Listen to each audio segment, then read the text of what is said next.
Hi worst gas nga pala at shoutout sa ex ko dyan para sa'yo to pakinggan mo. Alam mo ba yung feeling na wala ka nang magagawa? Magmakaawa man ako, wala pa ding mapapala, kundi ang harapin na lang katotohanang masakit. Natapos na ang lahat, pinagpalit sa mas malapit. Wala ako dyang laban at anong magagawa ko? Paano kita ilalaban kung nandito sa malayo? Tanging hawak-hawak ko na lang ay ang mga litratong, mga plano't alaalang sabay natin binuo. Pero lahat wala na yun, sinira muna ang sumpaan. Pangakong binitawan, literal mong binitawan. Kaya ang hiling ko sana, ikaw ay alagaan, mahalin ng totoo kung paano kita iningatan. Huwag ka nang magpaliwanag at huwag kang magmalinis. Isa lang ang dahilan at yun ay di mo natiis. Dahil sa ako'y malayo, naghanap ka ng iba. Kung mahal mo talaga, hindi problema ang distansya. Salamat sa lahat, ngayon tapos na talaga. Hindi napapatak muli ang mga luha sa mata. Alam ko na masakit, ngunit kailangan talaga na harapin ang totoong ako na lamang mag-isa.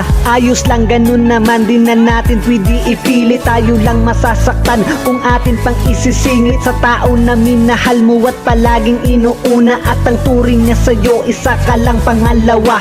Kaya nga ayoko nang ipagpilitan ng sarili. Ikaw ang unang umalis, walang rason na manatili. Tinanggap ng maluwag kahit na labis ang sakit. Sobrang tagal kang iningatan, ng bilis pinagpalit. Labis akong nagsisisi, ba't ikaw paminahal? Maghihiwalay pala, bakit pa to pinatagal? Kaya ito na pasya ko, tinagana sa bato. Kung magmamahal ulit, di na ang kagaya mo.